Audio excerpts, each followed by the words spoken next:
Okay, I'll go ahead and just give a quick intro to the workshop, and then our speakers, that hopefully gives some people a little more time.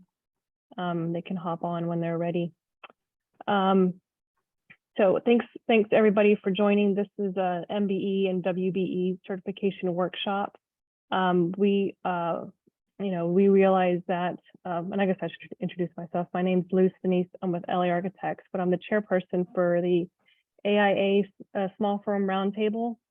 And we decided to host this event. We've done it. I think this is actually our second one, and it seemed to fit quite a need last year when we did it. A lot of small firms are also owned by women and minorities, and getting the MWBE certification in order to go after some of those public and some even private jobs has been more essential or needed, recently. So joining us today is Selena Gonzalez, who is a certification specialist with the Houston Minority Supplier Development Council. They are who provide in the Houston area, provide the MBE certifications. And then will be Shirley Brooks, who is the director of the Women's Business Center, and they provide the WBE certifications in Houston. And we are also including this year the City of Houston, which has their own certification process, but also is one of those entities that requires, has MWBE certification requirements in some of their projects. So Lewis Butler, who is the business development coordinator, will be joining us as well and go over their certification process. So I will go ahead and hand it. Let's see. I think we might have quite a few people to go ahead and feel like it's safe to get started. We will each presenter will go through their presentation, and we'll have a short time for Q&A. And then we'll also have some Q&A at the end of the presentation, of everybody's presentation. So feel free to ask right afterwards, or save it to the end if you feel like it might be covered by somebody else's presentation. All right, with that, Selena, if you'll go ahead. All right. So thank you very much, Luz. We are very excited to participate and to come out in the community and recruit and try to assist as many minority-owned businesses as we can. We are the Houston Minority Supplier Development Council, which is one of 23 chapters all across the U.S. We are part of the national organization, which is the MSDC. We provide opportunities all across the U.S., not just Houston, because of that national outreach that we have. We grant you your MBE certification, nationally recognized, and that's kind of what we're going to talk about a little bit today. So a brief overview over HMSDC's core competencies are going to be to certify, develop, connect, and advocate. So HMSDC does 4 things very well, which is where we stake our stake on the ground on what we provide. In terms of certification, we help certify minority-owned businesses to promote the value of the company.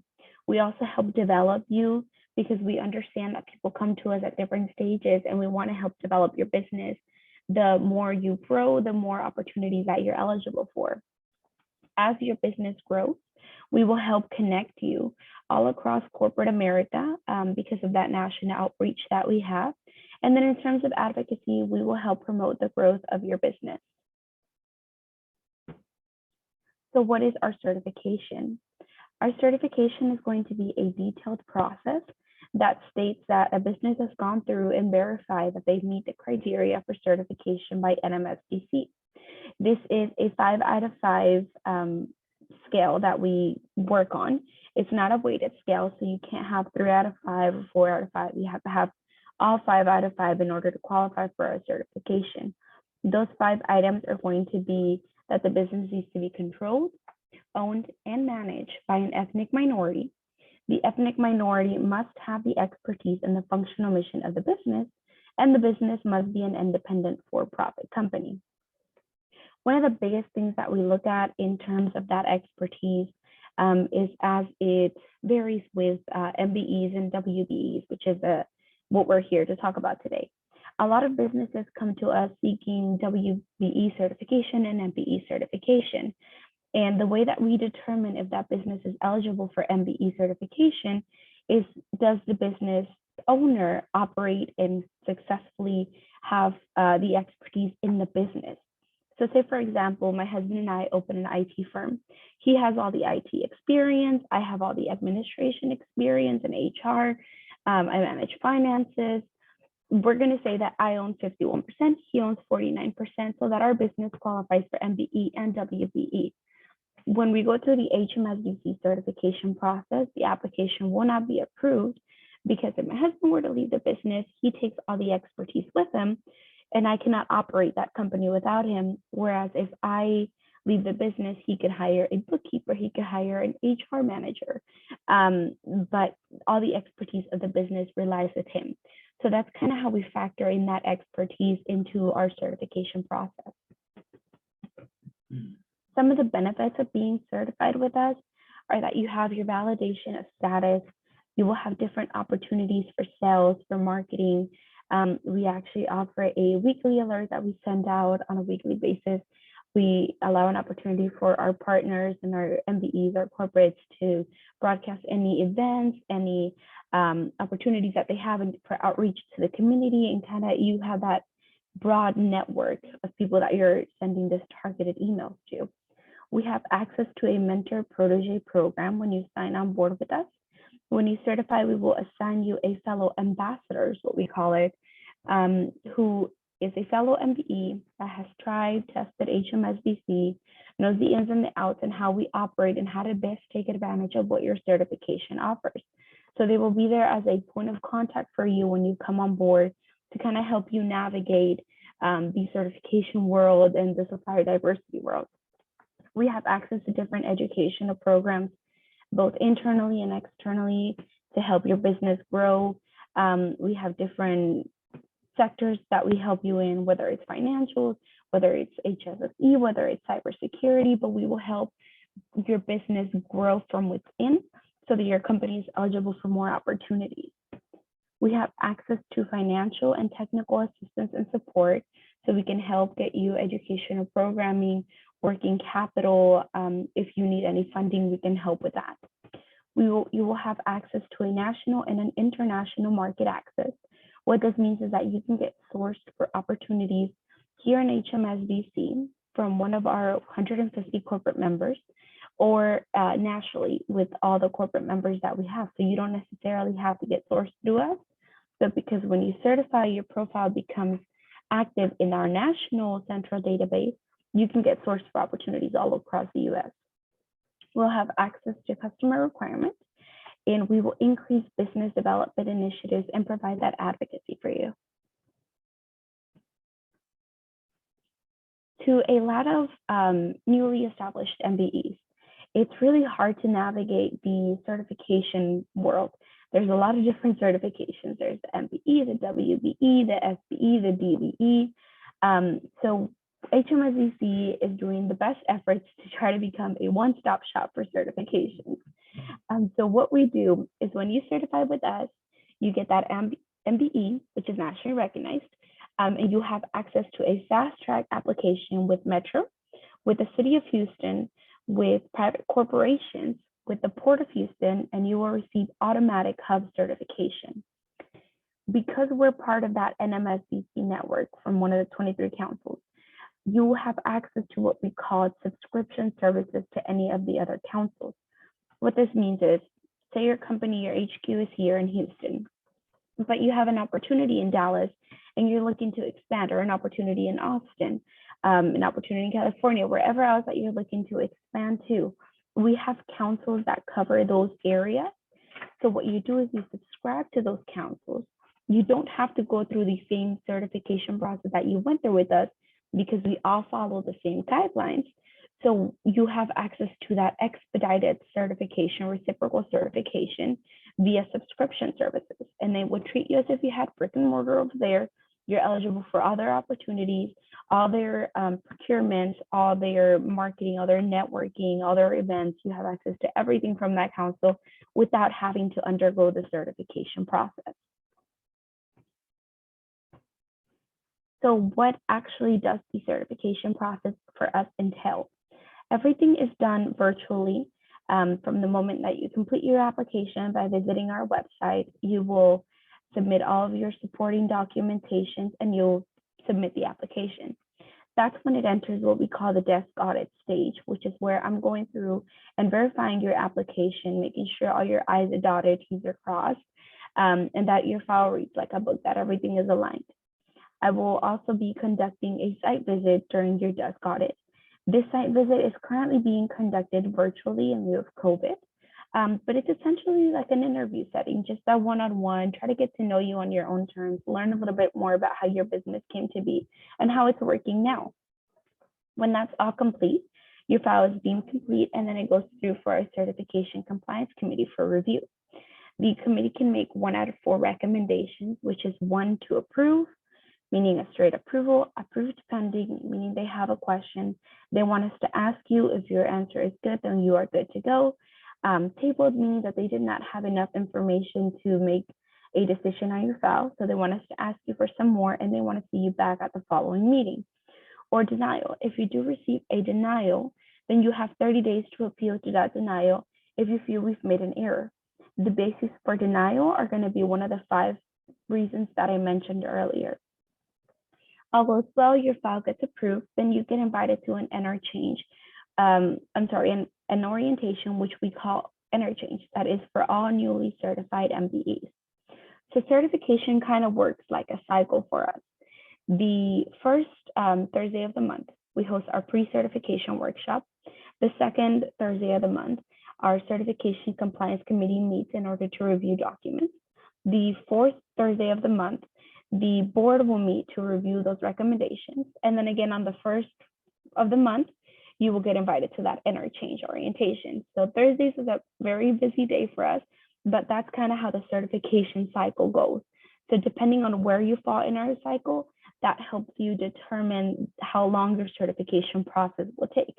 If the committee just met and you're just submitting your application, it's going to be closer to 30 to 45 days for you to complete the cycle.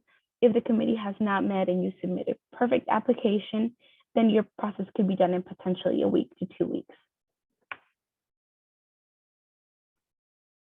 These are some of our corporate members. They're up here, no rhyme, no reason, just to show you that it runs gamut from everything from oil and gas to grocery stores to state agencies. But if you're looking to connect with corporate America, HMSDC certification is going to be a great place to start. And then this is going to be our MBE services team. Any assistance that you need with any of the following areas, whether it's certification or development, we are here to help you, and we're here to help promote your business as much as we can. Does anybody have any questions for me? I do. Okay, go ahead. I'm Cynthia Walton. I'm with the City of Houston Internal Services Department. I work in major projects. Okay. We just recently GMP a project with a couple of your people that have been certified through you guys, and ran into a problem with them trying to verify them in these, which I think Lewis was talking about, in the City of Houston system, and found out they weren't listed in the system as an MBE. They were told they had to apply for certification for the city. So looking at your presentation, you're sitting here saying that you kind of one-stop shop to be able to certify this. What mechanisms are you taking to be sure that they are certified and they are shown correctly in those other certification systems, like with the City of Houston and the port and all the other areas? Because we're still using them for the project, but now he's applying for status with Oval right now, so we could count him through our project as we go. But we can't use them. We can't count them right now. Okay. So we do talk about the reciprocal applications that we have during that orientation that we ask them to come through. We don't require them to fill out the reciprocal applications or to go through with the processes. but it's something that we offer to them if they want to go that route. Yeah, I think the problem that he ran into, because he found me kind of angrily, that he assumed when he went through your process that he was already in the city of Houston. I'm So sorry. I think that he said that he assumed that he was already, once he got approved, you know, through you guys, his certificate, the certificate to show the MBE status, that he automatically assumed he was in the city of Houston side, and then we told him to contact over, which he did. Now he's going through verification through their system right now, which unfortunately can take a little bit some time to get through. So, but I just want to, if they're going through this, I just want to be sure, you know, that through all these other certifications with all the other ports and stuff like that, they are aware that they still need to apply for that if they expect to do and bid on projects, like especially city projects, because we have MBE goals we have to meet on all our projects, especially the ones I'm working on. So. Okay. Well, I sure appreciate you letting me know. We'll try to do some more outreach to let them know. We try to get as many people as we can on board, you know, across all the different agencies and organizations to try to get them the most out of their certification. It's just a slight response, to be honest, of the applicants that we get that actually take advantage of that opportunity. And I'll go ahead and weigh in here a little bit. I think that's one of the reasons why we also would like having this workshop. I think informing people who are looking for MWBE certifications, both through HMSDC and WBENC, you know, having this workshop, I think, has helped people know that it does not equal Metro MWBE certification or City of Houston, you know, MWBE certification. That's actually one of the reasons why we like to have this presentation and include, like this today, we do have somebody from the OVO office at City of Houston that will be speaking later, just to be able to clarify, you know, this process can be a little bit confusing to kind of go through, and we're hoping that with these presentations, we'll be able to you know, avoid some of those mishaps in the certification process through all the different organizations. But we can only reach those that, you know, join us. But thank you. I see Mr. Herrera has his hand up. Did you have a question, sir? Yes, I was wondering about the site visit step in the process of certification. If you could talk a little bit about that, because there's companies that might not have a specific place of business, especially new companies that are getting just started. Is that a limitation, not having a specific place of business? No, absolutely not. So because our site visits are done remotely, there's no walkthrough that you have to give us or anything like that. We have plenty of businesses that work from home. We have a lot of businesses that have certified that have been operational for 2 months, that have been operational for 20 years. So we cover that whole range. There's no disqualifications for you not having a physical office. The site visit really is more of a get to know you setting. So we're going to be reviewing some of the items that you fill out on your application online to be sure that we have the most up-to-date information. And then kind of just learning a little bit more about you, the individual, and how it is that you're running your business. Thank you. Mm-hmm.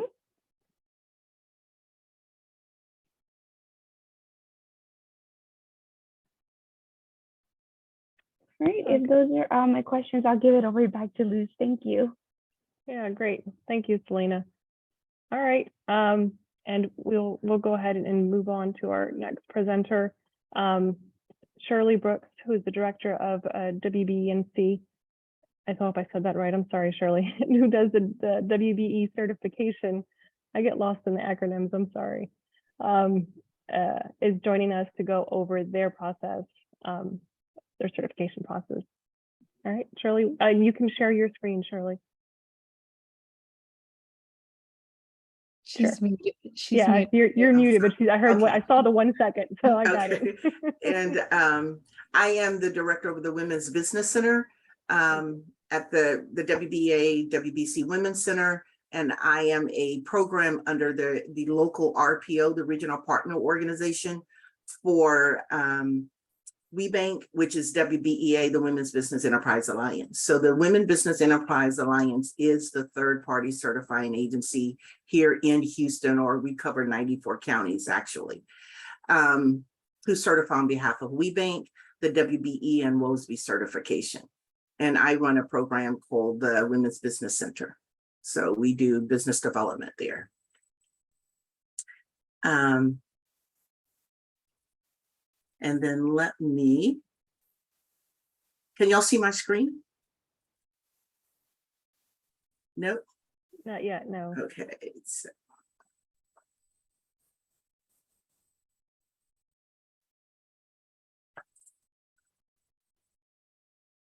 can y'all see it now? Yes. Purple Yes. screen? Okay. Great. Thank you. Mhm.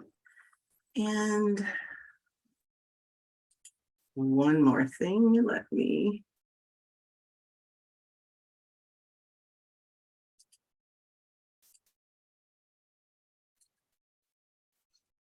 okay, great.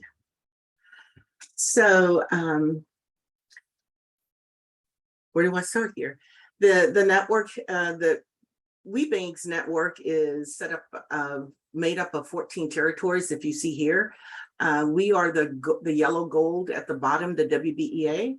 That's our footprint. So anything from El Paso down to the Corpus, and from the Valley over to the Louisiana border, if there is a woman-owned enterprise, woman-owned business enterprise in this region, once you upload your documentation to WBENC, they will notify the local regional partner organization that we have an application in the queue, and then we will pull your application down and start the guest processing of the application. So we cover 94 counties in this gold highlighted area, but there are 14 RPOs. The Women Business Enterprise National Council is known as WBENC. Some people pronounce it WBENC, WBEBANK, WBENC, or our national, is the overarching national organization encompassing all the networks. And the Women Business Enterprise Alliance, as I said, is one of those organizations. The national network is centered around the core platform, which is the certification WBE, opportunities for WBEs, resources for WBEs, and engagement opportunities for our WBEs. Across the network, there are 14,000 plus certified WBEs. And again, the network is covered by the 14 RPOs who can tell, and we cover the 14 RPOs, and we cover the lower half of the Texan region. There's 312 corporate members, and then we have our regional partners. Oops. Often people see Texas as an oil and gas state. However, things have changed. Over the past few years, we have seen things shift in the procurement world. We've seen things shift here in Texas. This shift creates even more opportunities for certified WBEs to engage in business opportunities through the state. And so things have shifted all the way from there. Now there's a diverse, diversity is truly important.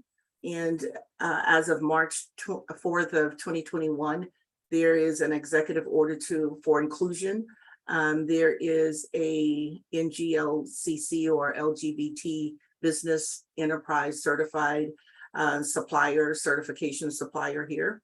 We energy transition oil and gas to renewable energy, hydrogen and carbon capture. There's utility companies expanded through M&A transition to smart grid.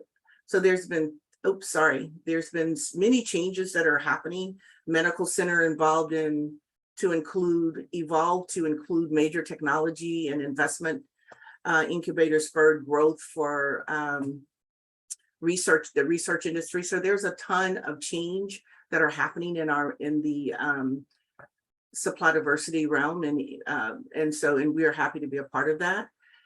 I represent the WBEA, as I said, Women Business Enterprise Alliance. We have over 700 and now closer to 800 WBEs that are certified women businesses. We have over 40 corporates locally that support our organization, 11 partners throughout the city of Houston, and we work a lot with volunteers. Volunteer opportunity also allows for our volunteers to create engagement opportunity with our corporates as well.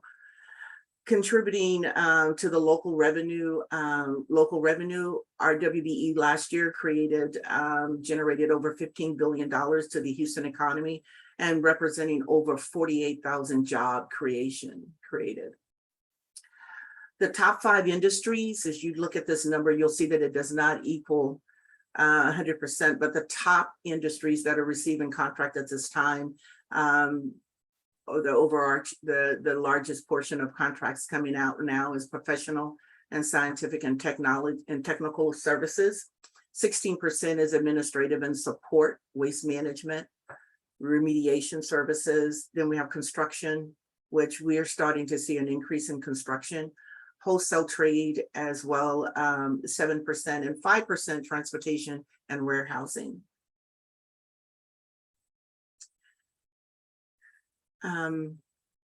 WBENC provides both Women Business Enterprise certification, WBE, and Woman-Owned Small Business, which is WOSB certification, which is federal, to do business with the federal government.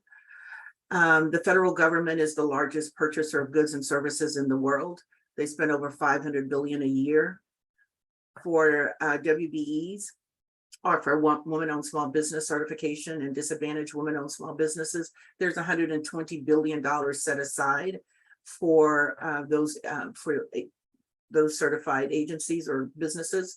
And so if you are a woman-owned business, 51% owned and controlled, the largest purchaser in the world is at your fingertips, so you might want to look at that as well.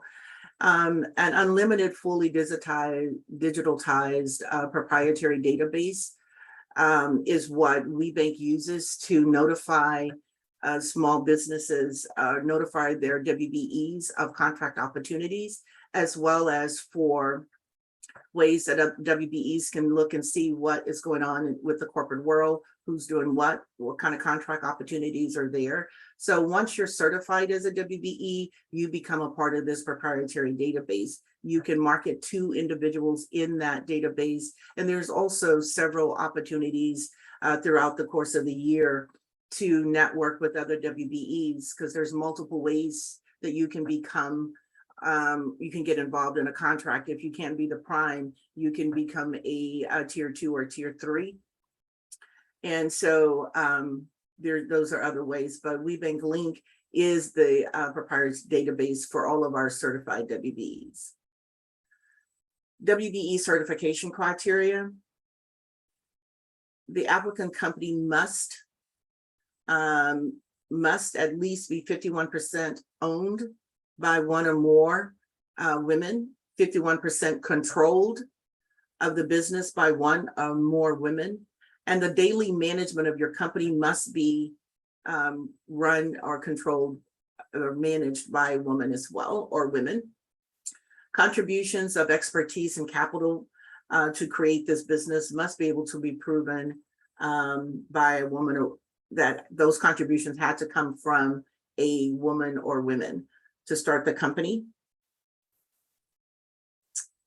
The U.S. citizen, you must be a U.S. citizen or lawfully permanent resident here.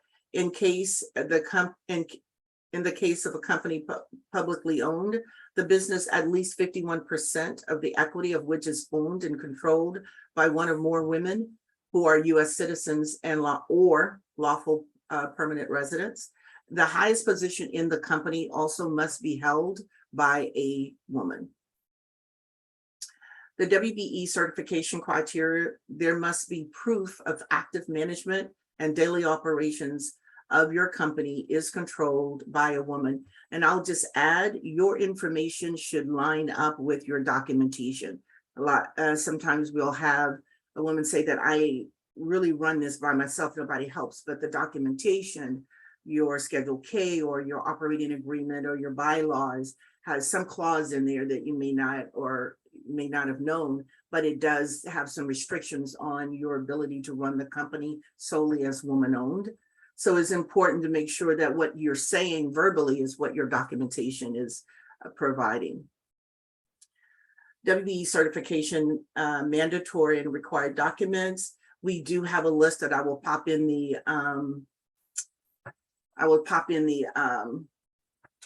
chat, but this is how you pull the link down. There's 2 words that you want to remember. You want to write these down if you're looking to get certified as a WBE.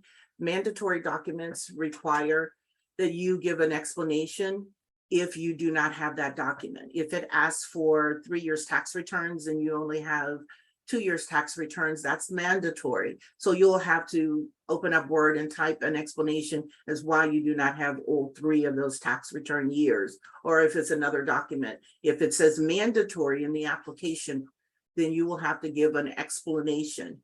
If it says required in the application by that question, then you can respond by NA or not. So those are just 2 things you want to remember because it can slow the process down. Do not add a letter of explanation if it's a required doc. You can just respond NA. WBE certification process. It is a 2-part process. It's a 2-part process. Is used to ensure that the applicant's company meet the WBENC standards. This includes certification review committee, reviews the application and the documents, a site visit interview with the female owner only. Currently, all site visits are being conducted virtually due to the pandemic. So we will do that via Zoom.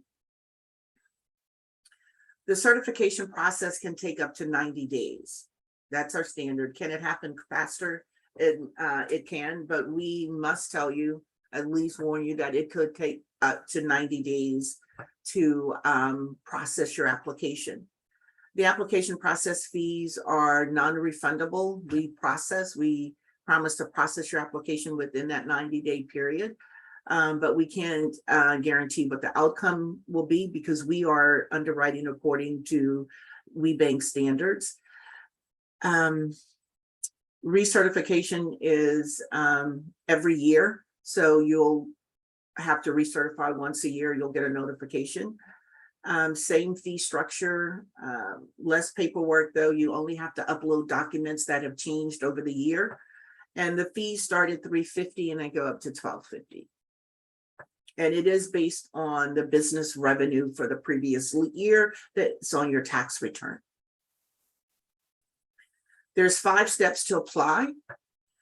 Submit an online application and upload all required documentation, including normally a notarized affidavit onto the WBENC's website, wbeNC.org. However, because of the pandemic, we are still accepting affidavits that are not notarized. So because of the pandemic, you can upload that document and it not be notarized until further notice. Certification review committee then reviews the application and the documentation. And an on-site or an online interview is conducted with the woman-owned business owner.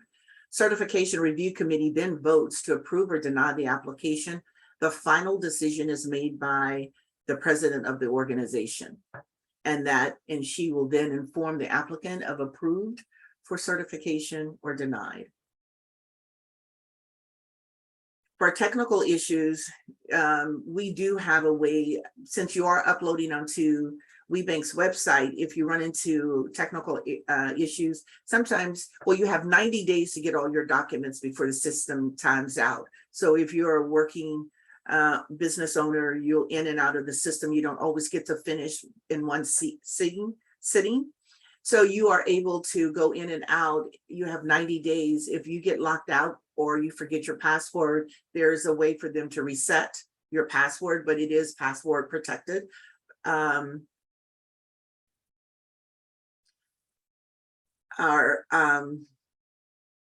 WBENC link 2.0 just explains also, it's a part of our database, but it also is a part of the understanding of how to interact with your other fellow WBEs.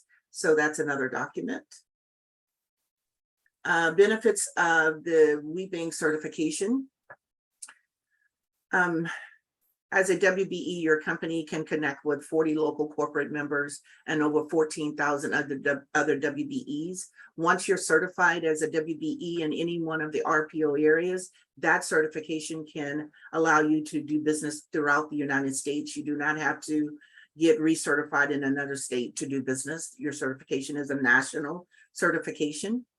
WBE, so you can interact with the other 14,000 WBEs and over 300 corporates nationwide. Your company is identified as a prospective diversified customer and supplier through our WBENC link database. The WBEA helps to build capacity, increase your network, and prepare you to do business successfully with large corporations. For WBEs that generate under $2 million in revenue and are not yet ready for large contracts, the WBEA offers capacity building programs to help increase WBEs businesses and increase opportunity for contracts. So we host a gamut of events throughout the year where WBEs get a chance to work. As I said, if you can't be a prime, one way for you to get on a contract and allow the corporates to see you perform is by sharing or being invited to participate or bring those services on. And so you can be a tier 2, and you can also bring on someone to be a tier 3. There's also P card opportunities once you're certified that you can use as well. Benefits of certification continues automatic inclusion, as I said, to be in the WBENC link 2.0 secure private database. We're very proud of that database. Accessible by corporate members and other certified WBEs across the country. This is how our corporates actually go into this database to determine and pull by NAICS codes opportunities in businesses that have the NAICS code that they're looking for to provide a service. So this is how you get an opportunity this is how you have the opportunity to bid on contracts based on your NAICS code. Opportunities to partner with other WBENC certifieds to pursue other business opportunities. Did I go too fast? Benefits of certification, RFP, RFI opportunities set via email. WBE committees help to strengthen your relationship with other WBEs and corporates. Access to business development advocate to facilitate WBE to WBE team opportunities. And then there's opportunities to attend capacity building programs and workshops. I kind of get ahead of myself, so some of these things I'm saying twice.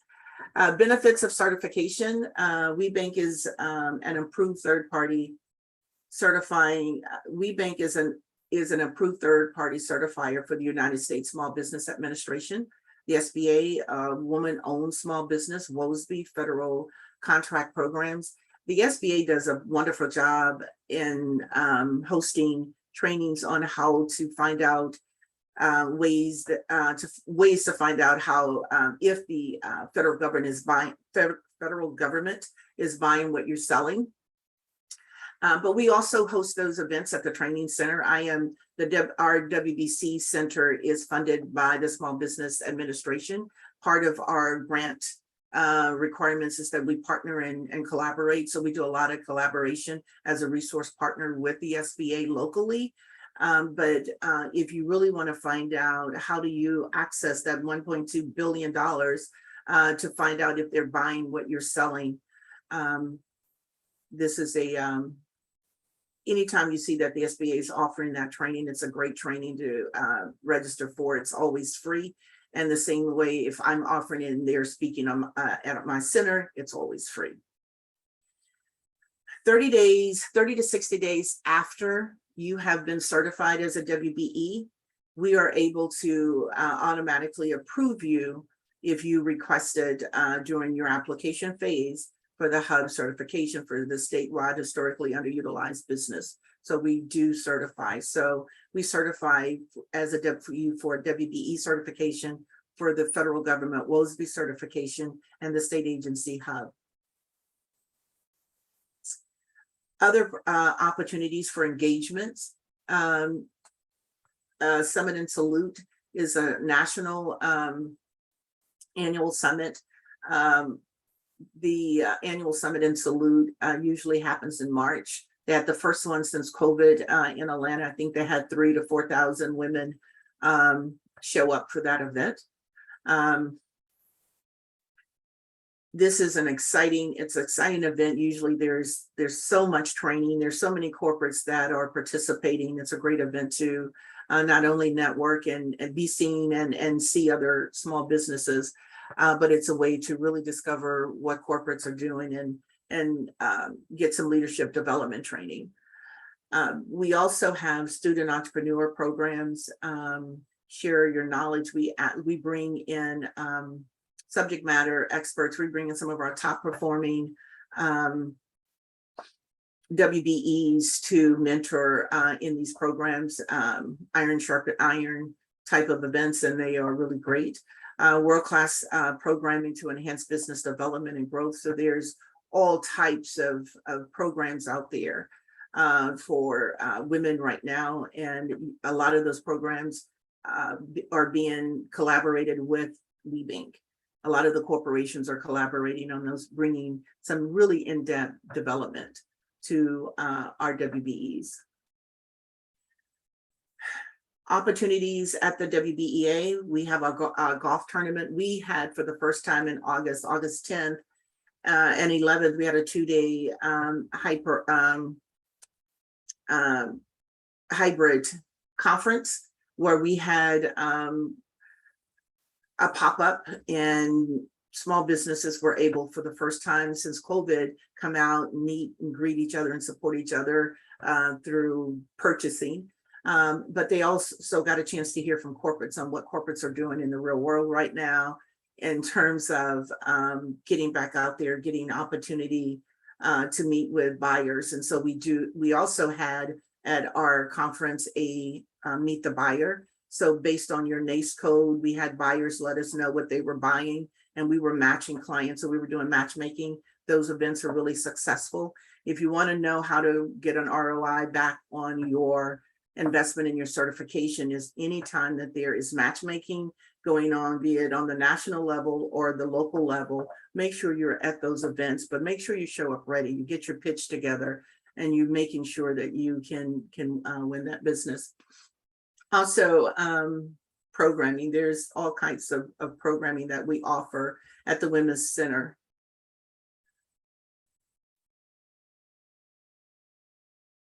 I'm going to skip on over that. We also have an online resource library that you have that you can take advantage of, the Knowledge Center through WBENC. There is brings consumer products, reconnection to products made by women through our logo. There was a lot of money invested in that logo to determine the viability of it. So Walmart and WBENC did this study. Over 1 million women took this survey, and they said if they saw that sign and recognized that sign, they knew that a woman created a product, they would be more apt to buy that product. And I tell you, I do it all the time. I could be just walking through HEB. If I see something that says woman owned, I buy it just to support a woman business. But so that recognition of using the our logo is really powerful. The act intentional, we're very intentional about supporting women business in our organization. And we're very intentional about promoting their businesses as well as our corporates. Once you're certified as a WBE, Tuck, we offer scholarship opportunities to our WBEs, and you don't have to, wait 5 or 6 years. I think it's 2 years, and you can start applying for leadership training, and you can get up to $10,000 a year in reimbursement for educational programs. And there's a huge program over at Dartmouth that has been going on for years, women, and it's an executive program. It helps build leadership. Also the Dorothy B. Brothers Scholarship, that's another scholarship that we have. So there's opportunities and ways that WBENC gives back, and the WBEA for all of their WBEs. Resources here locally, there's the Women's Business Center, funded in part by the Small Business Administration and our host agency, the Women Business Enterprise Alliance. There are programs that we offer to help with the mind, body, and your company. We also have EDGE, which is an enrichment program that helps elevate and empower women businesses. It is also conducted by, or we use our corporate, not our corporate, but our top WBEs that give back. So those are our programs. And WBENC, these are additional opportunities for trainings, women business enterprises, 14 employer exemplary 14 exemplary women business leaders selected. Oh, so this is our Enterprise Star program. Every RPO will select during the course of a year a woman business enterprise as their leading star, and they will represent their local RPO on a national level. And a lot of times these individuals are elected to participate or be a part of a board or a national committee on a national level, but it gives you really great visibility. So these are some of the other ways that WBENC encourage collaboration and work with other WBEs. And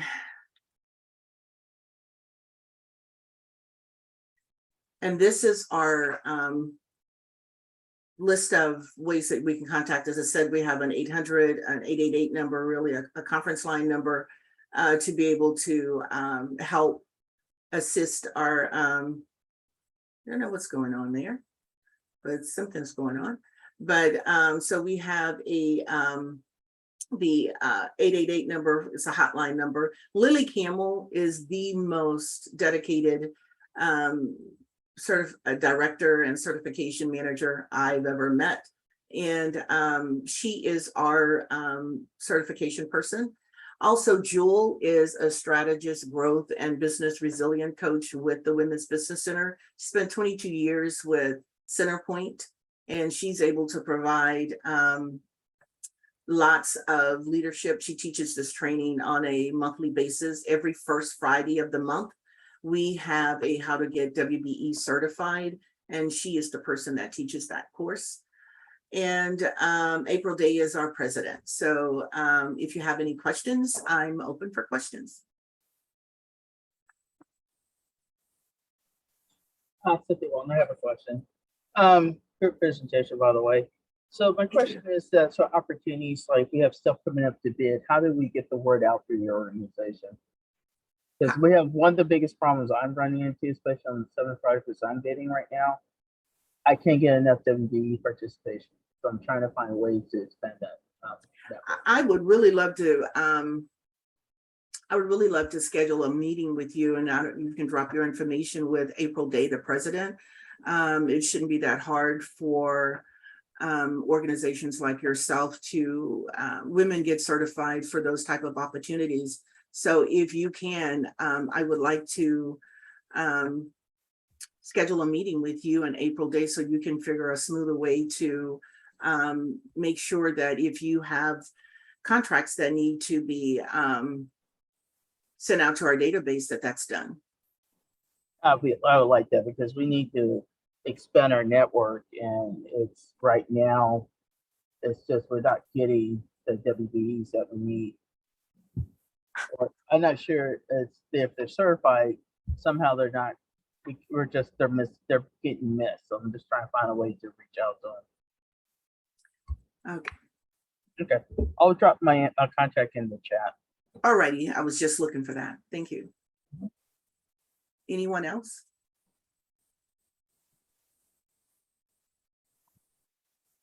That means I get at least a check. Excuse me. Shirley, I actually have a question. And it actually, if Selena, if you can still hear it, actually goes to both of you. Do people have to be members of or be certified to be able to take advantage of the programs that you offer through your organizations? Is it limited to those within that have already attained certification? For the WBEA, anyone can attend any of our engagements, our conferences, our golf tournament that's coming up in next month. You can attend all of those networking and engagement opportunities. We encourage individuals that are thinking about getting certified. What better way to really seal the deal for you if you can, interact and talk with other small businesses that have been certified. So we encourage that. And then at the Women's Business Center, anyone, male or and men and women both can attend all of the engagement opportunities at the WBEA, but only women can get certified. The only thing that you will not be able to participate in is the matchmaking. Whenever there's a matchmaking opportunity, you must be certified to be able to be in that space. Now, for WBE certification, you can bid on you don't have to be certified as a WBE to bid on their regular contracts, but any of those set asides, that $120 billion, you must be certified to participate in that. Yeah. I hope I answered that clear. Yeah, that does. That makes the difference between attaining the contracts and the perks of being, Yes. associated with your organization. Yeah. Yes. Okay. And for HMSDC, majority of the programming and tools and networking and events that we offer, you do have to be certified. Separate events are open to the public, like our expo, which is coming up at the end of September, which is the largest trade fair in Texas, third largest in the country, and provides opportunities for MBEs and corporates to connect. We do, for some of our programs, we do offer funding that will help you pay for the program and also cover your certification fee right now. So if that's something that interests you, please send me a message and we'll help coordinate so that we can get you on those programs. And that way you get your certification at no cost. Great. Thanks. Thank you for both for those answers. Any other questions?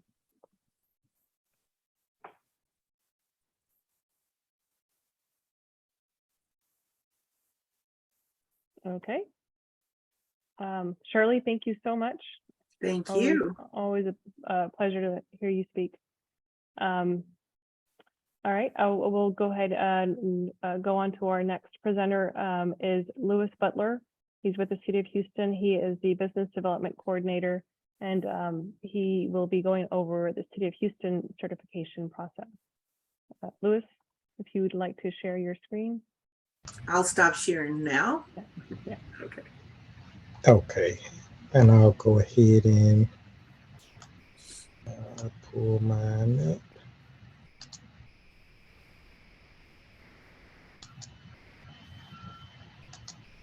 Okay, can you all see it? Yes. Okay. All right. So I am Lewis Butler III. I'm a senior BDC with the city. Just a couple of important things that are on this this first page. just for everyone, if you want to jot it down, but this email, the OBO certifications at houstontx.gov.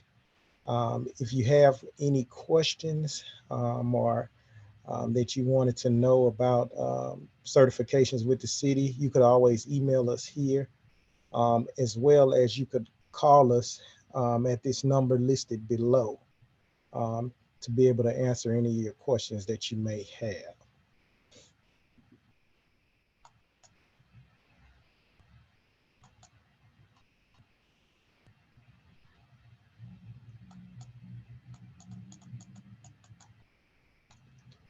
Okay, wait a minute.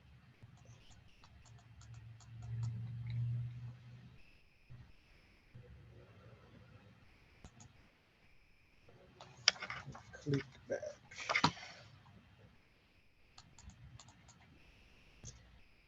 Okay, give me 1 second. What did this just do?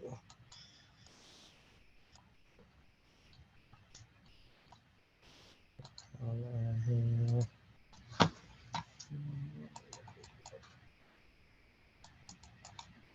Okay, here we go. Can you see it? Yeah. Okay. And okay, so the Office of Business Opportunity, which is where I work, this is our mission statement. Um, and it just says that we're committed to cultivating a competitive and diverse economic environment in the city of Houston by promoting the success of small businesses and developing Houston's workforce with special emphasis on historically underutilized businesses and disenfranchised individuals. And so with the city of Houston, we have 4 city of Houston designated certifications, and we have 2 federal certifications that are processed by the Office of Business Opportunity. On this page, these are the 4 city certifications that we do have, which is the MBE, the WBE, the SBE, and the PDBE. Now for the MBE and the WBE, both of those, it does apply to firms that are owned and operated by minorities, and for the WBE, operated by females.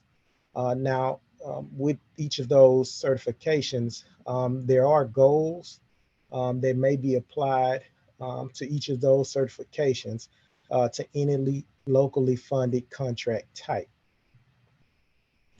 Now, as it applies to the SBE, which that's our small business enterprise, that only applies to eligible firms in construction related industries only. So that's only for construction related. And the SBE, that certification is race and gender neutral for the SBE. The PDBE, which is our persons with disabilities business enterprise, that applies to eligible firms that are owned and operated by individuals with an existing medically determined physical or mental impairment of a chronic or permanent character, which this also includes U.S. veterans that have service-connected disabilities as well.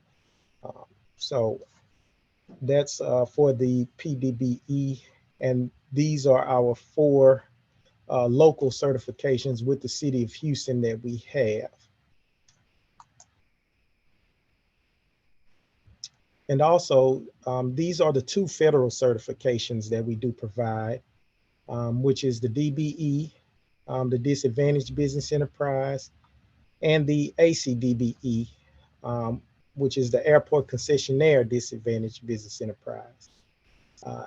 Now, the difference between the 2 is that the Airport Concessionaire Disadvantaged Business Enterprise, that certification is specifically if you want to provide goods or services for airport concessions.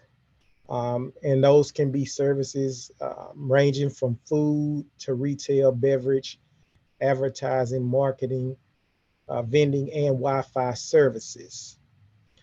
Now, for both of these certification, it does apply to the firms that are owned and operated by socially and economically disadvantaged individuals. And with these contracts as well, there are also DBE goals that do apply.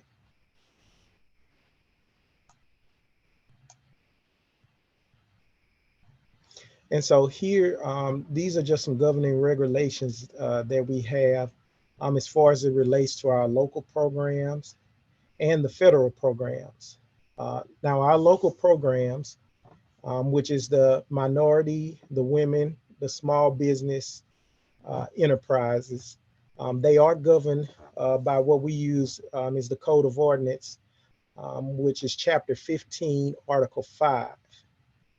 And you can actually find out more about our policies and procedures that we do have from this hyperlink that is listed right here at HoustonTX.gov/OBO/documents.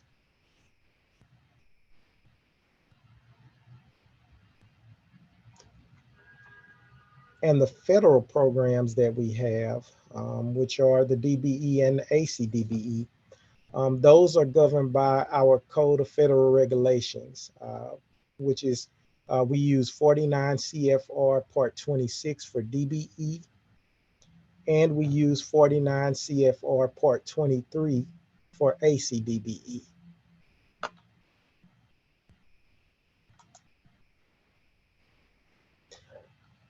Now, this is our certification process, and this is pretty much what all the certifications will go through if you do apply with the city. There is a pre-certification workshop, which we do the pre-certification workshops on the first and the third Tuesday of every month. They're done on the first and third Tuesday of every month. The first Tuesday, we do a virtual only, but the third Tuesday of each month, we have a virtual and an in-person workshop that you can attend as well if you would like. The second step is that we complete the online application, and then it goes through a preliminary screening of the application that's submitted. And that's just to make sure that all documents are there that are required. Next, we do the desk audit. Then there's a financial audit.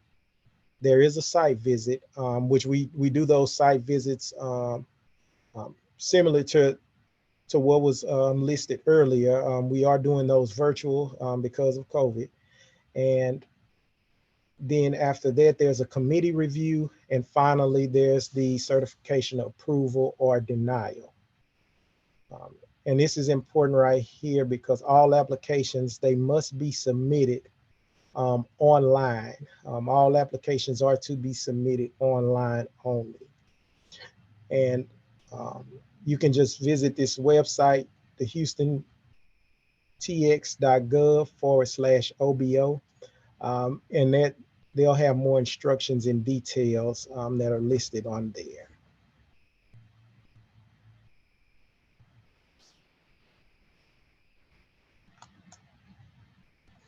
And so here are some of the requirements, which are similar to the requirements that were given for the MBE previously and the WBE certifications, is that for the local programs, as well as the federal programs, the requirements are that they must be 51% owned or managed and controlled by a minority, a female, a person with disability, or a socially and economically disadvantaged individual.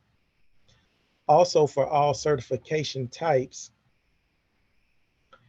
you must have the training and the expertise to be able to perform the work, and where required, have a license or certificate issued in that person's name. And that's just based on if if the state of Texas does require licensure for the particular areas that you are operating in, you must have that license in order to get that specific certification. Also, for all of the certifications, the firms must be for profit, and they have to be independent and currently functioning, which means that you have to be able to perform the actual work that you are requesting the services for. And for our local certifications, which are the 4 certifications, the MWSBE and the PDBE, you must maintain a significant presence in Harris, Brazoria, Chambers, Fort Bend, Galveston, Liberty, Montgomery, Waller, Austin, or San Jacinto counties. So for those local certifications, your business must be located within one of those counties.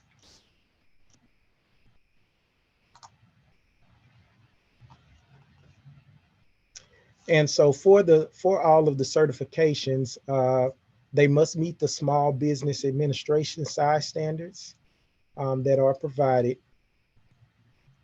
And the firm must also be registered as a vendor supplier with the City of Houston Strategic Purchasing Division. And for the Persons with Disabilities certification, it requires that the applicant, they must submit a disability affidavit, an accompanying letter from a medical doctor.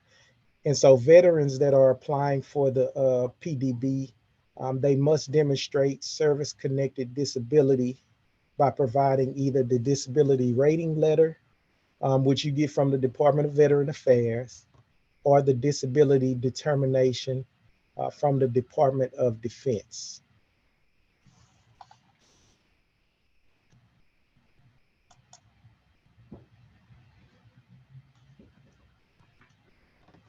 And for our SBE certification, as I stated earlier, this is for construction related field only. For the DBE and the ACDBE, now both of these certifications, they do have a personal net worth requirement. So the applicant must have a personal net worth which is less than 1.32 million. And this does exclude the value of your primary home and ownership in the business, ownership interest in the business. Now, for these particular programs, there is no local presence requirement for DBE or ACDBE. So you don't have to be located in one of those counties in order to have that certification.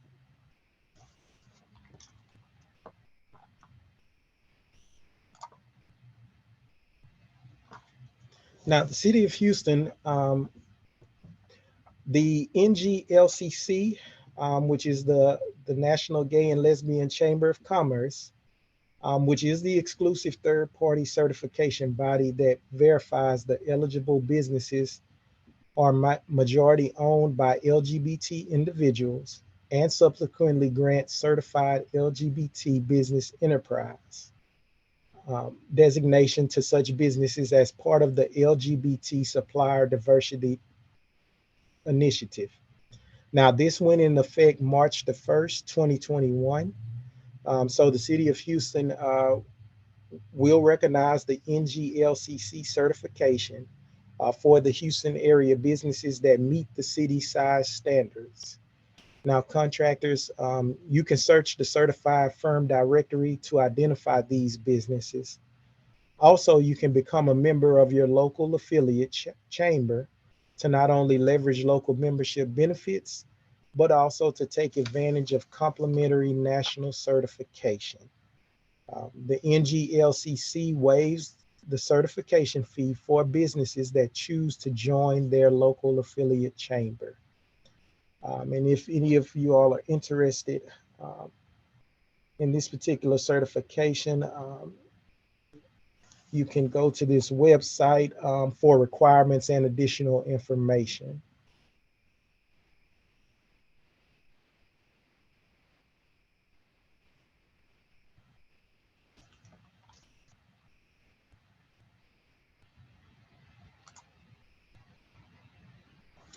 Now, with the city, we also provide Texas Hub certification, which is the historically underutilized businesses certification. Now, you're able to apply for Hub certification at your election of an MBE or WBE certification approval. So when you decide to fill out the application for the MBE or the WBE, you have the option then to select if you would like to be considered for Hub certification.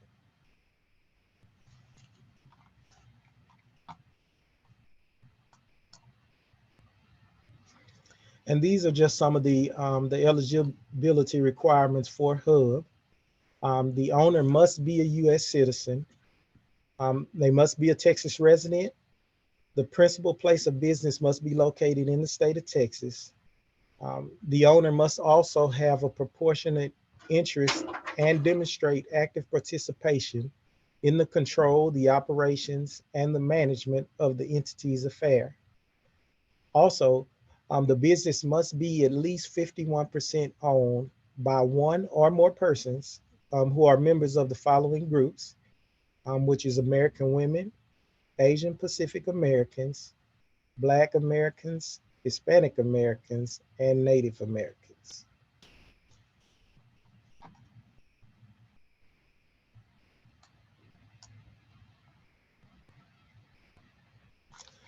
Now, here are some of the advantages and benefits of certification. First, there's a gold credit for the MWSDBE and ACDB participation on City of Houston projects, which what that means is that once you're able to get certified in one of those programs, you're placed into a directory, which allows other companies basically to seek you out to meet their goals that they have to have for their particular certification and to stay in compliance. There's also a 3-year MWSBE and PDBE certification approval period. And as I said earlier, you will be listed in the city certified online directory. And this is on the website at www.houston.mwdbe.com.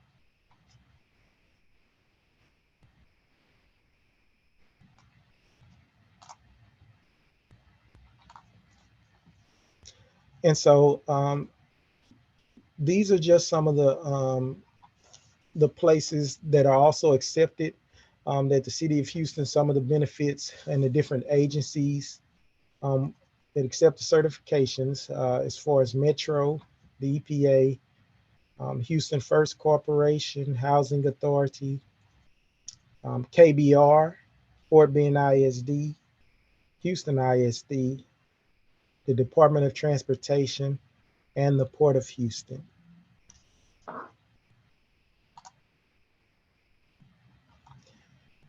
And so the city also has, the certification also allows firms to participate on goal-oriented contracts and access to our different networking opportunities that we do provide and events.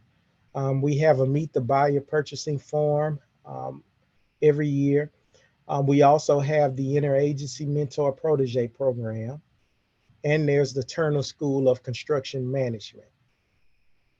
Now, certified firms are also included in the OBO's community partner list to receive notifications of business opportunities, which once you're a certified firm, there are emails that go out pretty much each week for networking opportunities, as well as bidding opportunities that come forth from the certifications.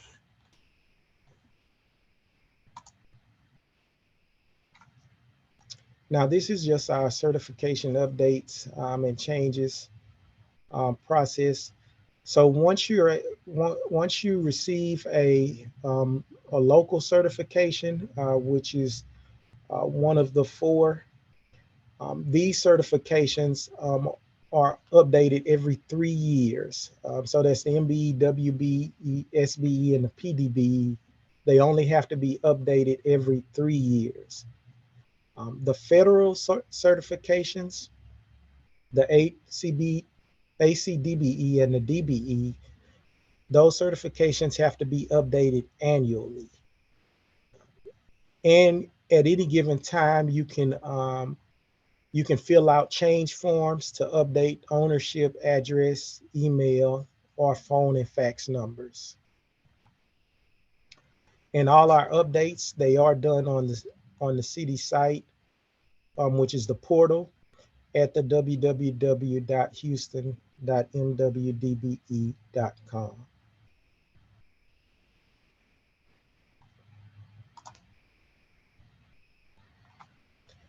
This expansion of capabilities, this pretty much is for if you're already certified and you have different services that you would like to add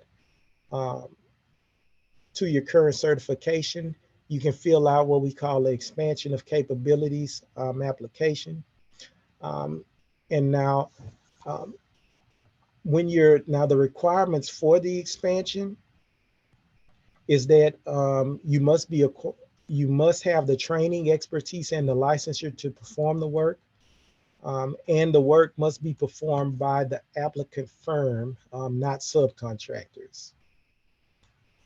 And we also use the North American Industry Classification Standard, which is NAICS codes, to add the additional services.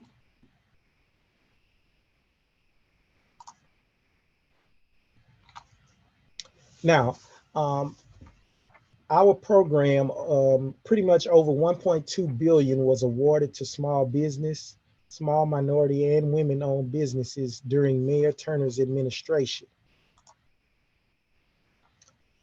And this portion right here, this is just as far, pretty much,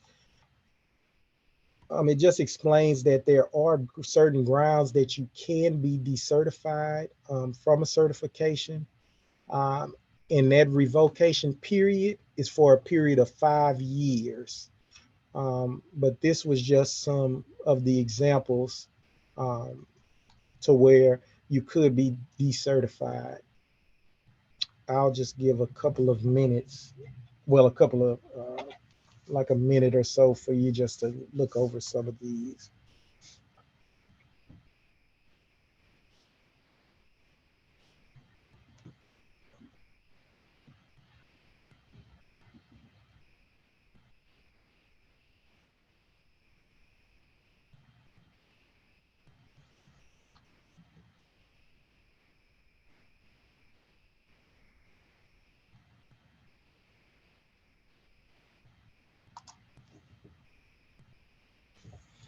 So this is how you would apply for a certification with the city. And this is how to prepare a successful application.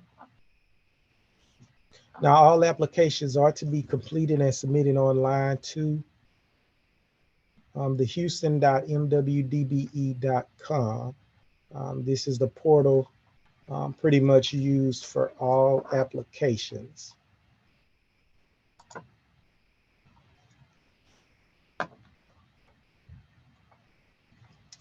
And so you would, once you go to the main page, you would just click on apply for certification.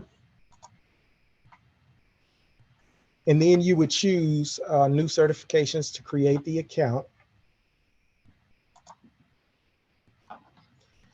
Next, it'll show you on here different categories. The categories that are required will be the categories that have the red stars listed next to them.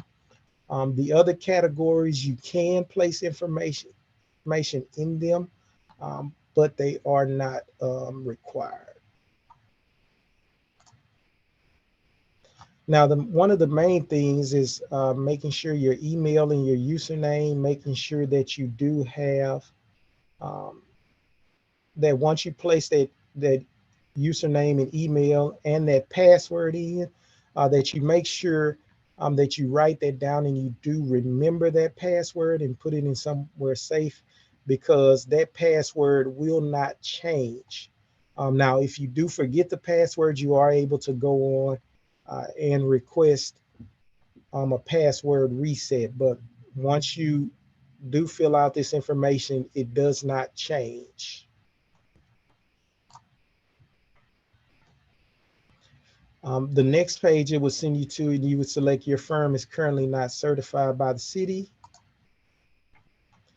And then it'll bring you to, you'll see a page where it'll list mandatory documents, which is similar to what you see here.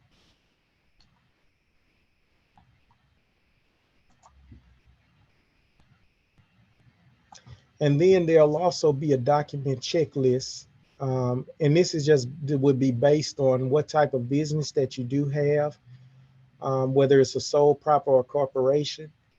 And also the mandatory documents will be based on what certification you apply for.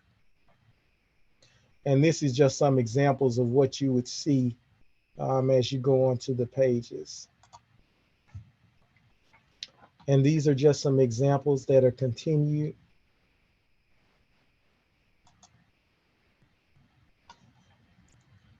Same thing right here.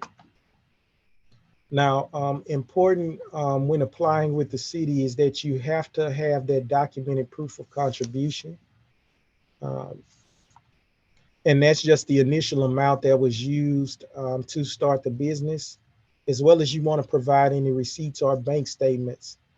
Or it could be checks or loan statements that are available to support that proof of contribution.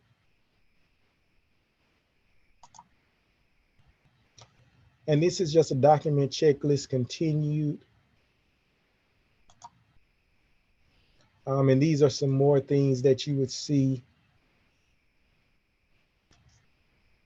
for the document checklist.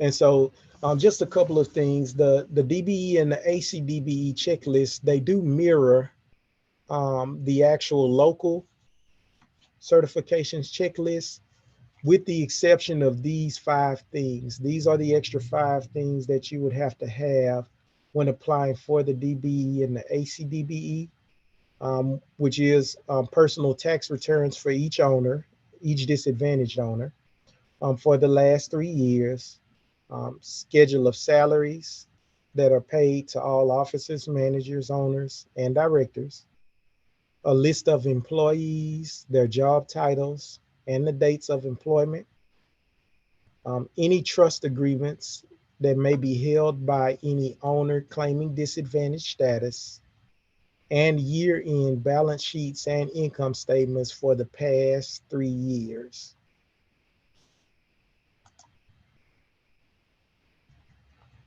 And as I stated earlier, there is the personal net worth requirement. And that personal net worth requirement must be below 1.32 million. And these are just some of the things that you would see on the categories you would see on the personal net worth, and the supporting documentation that you would have to supply. The cash and cash equivalents, that's just personal bank statements that would support that cash and cash equivalents. Any retirement accounts that you may have, you want to provide a statement for that. Any brokerage investment accounts, you want to provide a statement. Same with the assets held in trust, you want to have a copy of that trust agreement. Any loans to shareholders and other receivables, promissory notes, or other receivable documents.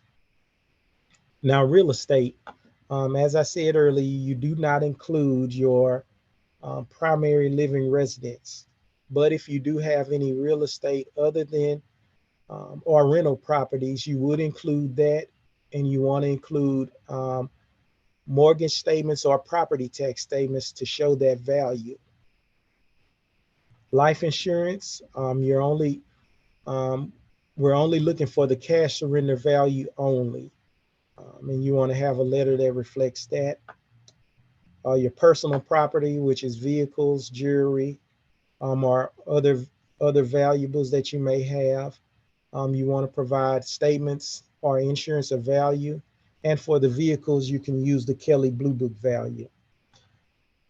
And the last thing is, as it relates, is your business interest in the applicant firm. So if you have any other businesses, you do want to give a valuation report of what that other business may be worth in the personal net worth statement.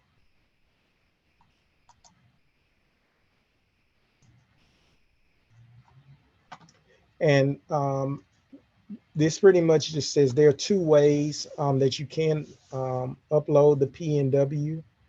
And you can do it in the PNW module with the signed affidavit because it does have to be notarized and signed. And you can do it as an additional supporting document.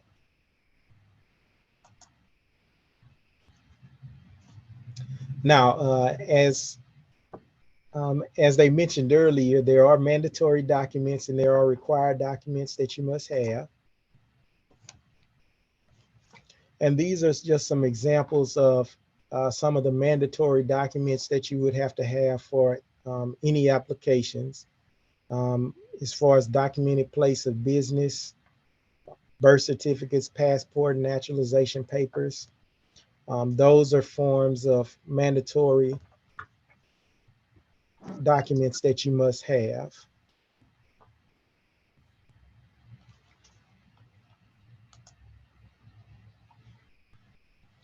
And so as far as the certification process goes for OBO, the average processing time currently, because of the number and the volume of applications for local applications, which is about 4 to 6 months. And that's for the MBE, the WBE, SBE, and the PDBE. Now, the processing time for our federal federal certifications, which is DBE and ACDBE, is 90 days.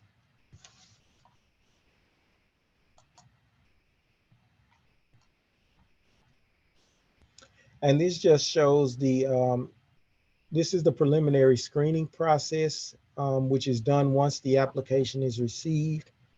Now, physical addresses, we must have physical addresses because a mailbox, a PO box, it cannot suffice for the physical address of the business.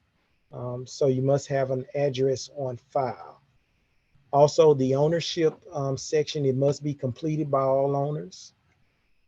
And all owners must complete an affidavit of non-interest.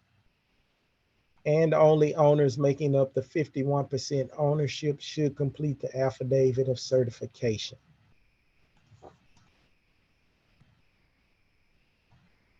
And then we want to review all documents that are attached for validity.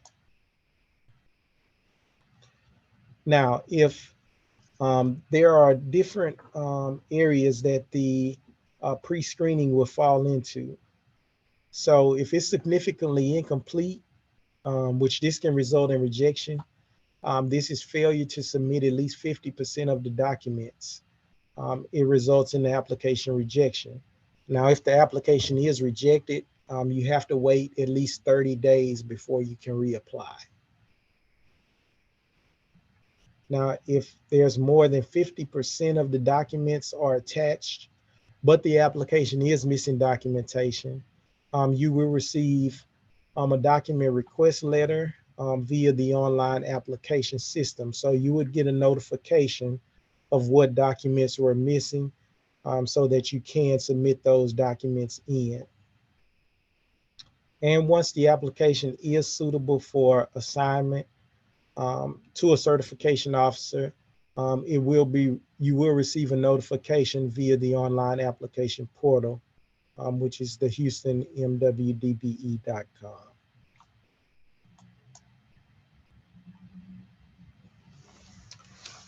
And so we would also like for you all, you can stay connected to us on the various platforms that we have, Facebook, Twitter, Instagram, and on YouTube. And that concludes my presentation. I want to open it up for any questions that you all may have. Yeah, hey, Louis, I think it was Caitlin had a question when you were talking about SBE, if architecture was defined as a construction related business. You said architecture? Yes, an architecture firm. As SBE architecture does, it can fall under the SBE. Yes. Yes. Okay. And then would you be able to share either the links or your presentation with the links? Since there was quite a few and I was trying to jot quite some of them down, but if you don't mind sharing your presentation with me, and then I could, sure, I could get it to, you know, our attendants, because there's just quite a few there that I think I missed. Okay, I sure will. And it may have looked like a lot of links. It's actually only 2 links that you need to know for the entire city. The main link, which I can put in the chat, or I can give it to you all now, is going to be the www.houston.mwdbe.com. And then we also have a Houston /OBO. Great. And actually, Rhonda just reminded me that the recorded presentation will be available for everyone as well. So people can go back and get those from there. Great. I do have a question. I know I keep asking your department this with us all the time. Why is it that, okay, you know, you guys you get the MWBE goals for our projects and stuff, but the one I keep running up against and came again on the last project I just did was we get a lot of contractors interested, subs interested in it, but they're hubs. And the city doesn't really recognize the hubs on our goals. Or is there something that I'm missing, or something your department is missing for the rest of us that have to follow these MBE goals? I know there's the Houston First requirement, which we use on a lot of our projects, depending on if it's part of the RFQ. But the FEMA projects, we can't use that because it's open to everybody. I'm just understanding why we can't use firms that are a hub, that are not certified by the city, but they are, you know, certified as a hub. Well, just simply because the city, there are different guidelines as far as, and then as far as the compliance aspect as it goes with the city. So when it comes to those goals, and you're specifically speaking about hub, is what you're saying?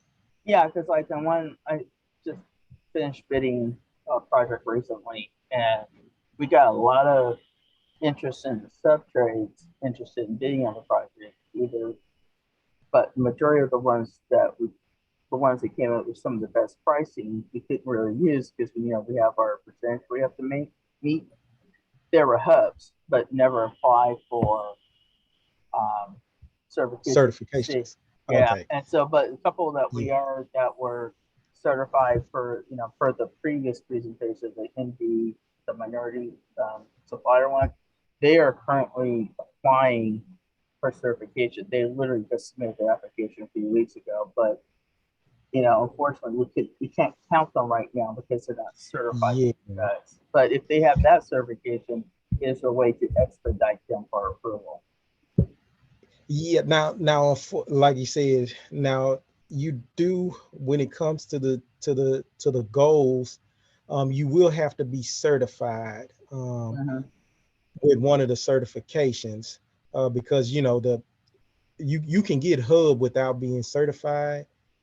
But when it comes to the city's goals, they're strictly relying on what firms are certified in those directories. So they're looking at those directories and firms that are certified in order for you to be able to meet those goals. So yeah, if they're just hub, unfortunately, they're not going to be able to meet them, but they can apply with the city and still have their hub, because we actually do hub, set up the hub as well now with the city. So the main thing is, if you do have companies that you are looking at, you want to make sure that they get that application in so that they can get certified. Mhm. That's gonna be the biggest thing, because yeah, unfortunately, if they're just hub certified, it's not gonna meet that goal. Right. Yeah.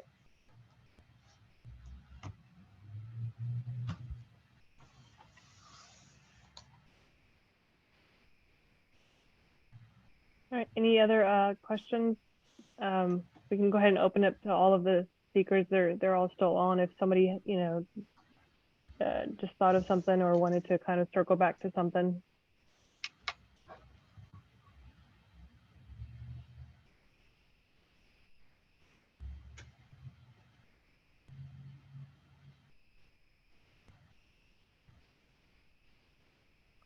Okay. If not, I guess we'll wrap it up. Thank you, Louis and Shirley and Selena for being on today. Oh, hold on. There's a question. How long would it take for the whole process to certify? I think each organization has a different timeline, but I think Louis, who just finished, if that's who you're asking about, Louis said that was 4 to 6 months. Is that correct for the 4 main City of Houston ones? Mm-hmm. Yeah, for the MBE, the WB, and the SB and the PDBE. Now it could be before. I mean, it could be within that time frame, but just because of the number of applications that we've been getting, yes, about 4 to 6 and 90 days for the other 2 certification. Yeah, Elizabeth, I don't know if you want to be more specific about which organization or which certification so that they can better answer your question, or if that answered what you were asking. And if you want to. Oh, in general. Yeah, I think each one has a different timeline. I don't, and then I see. Okay.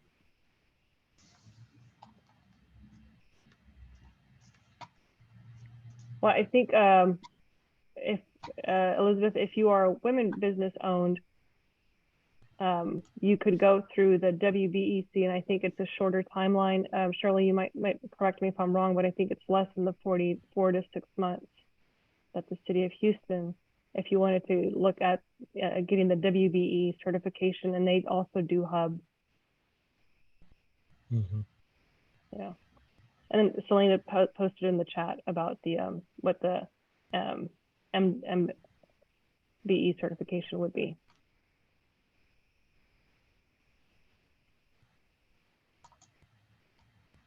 Yep, no worries. All right, Elizabeth.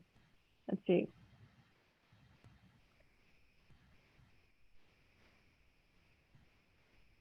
Oh, yeah. So Lewis's question is asking, you know, to talk a little bit about the different potentials for or benefits to be certified as an architecture firm.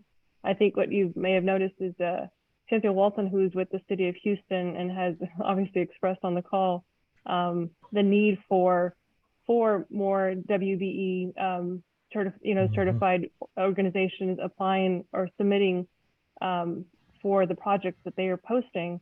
There is definitely a need out there for organizations to be certified in order to meet the requirements of different places like City of Houston. Earlier, we had somebody from the Port of Houston, I think it was Natasha, was in the chat for a little bit, and she did leave her details, or at least her email. The Port of Houston, Metro, there are other local organizations some of the major universities also have MWBE certification requirements that they're trying to meet on each project or throughout the year. So there is lots of opportunities to reach, once you get certified, to be able to qualify to win those projects. Louis, this is Cynthia. I want to add one more thing, and Louis, you could chime in on this.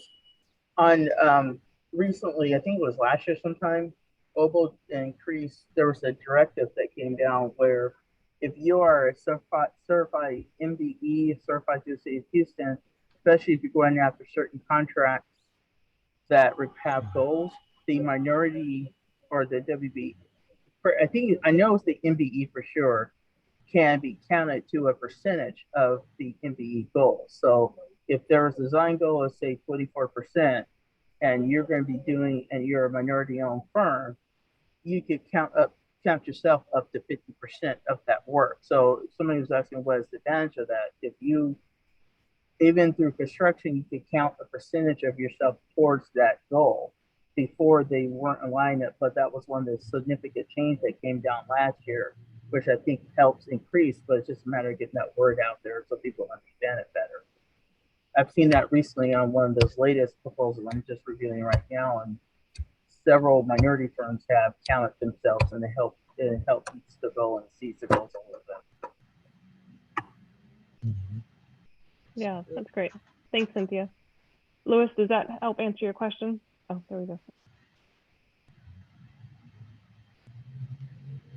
So I think the short answer to that is yes, but I think Louis, if you'll chime in, it sounded like based off, he said that architecture is qualified as a construction industry, or to be in as a construction related business. So it would qualify as SBE. Is that correct, Louis? Yes. Yeah. Yep, you're welcome.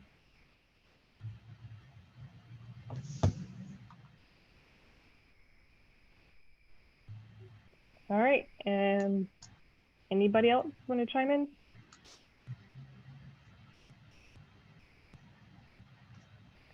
Okay, well, again, thank you everybody. Thanks, Louis, Lena, and Shirley again. Thank you guys for being on. Really appreciate it. It's a lot of information. I know it's a lot for people to take on. I appreciate you guys being on here, and especially now that people might have your contact information, being able to reach out to you for more specific questions as they go along the process. So thank you. All right, everybody be safe out there. You too. Okay. Bye-bye, everybody. Bye-bye. Yep. Thank you. This is good seeing you. Send me your contact. Sorry, what, Cynthia? Send me your new contact info. Oh, sure. I will. All right, thanks. Thanks, Cynthia.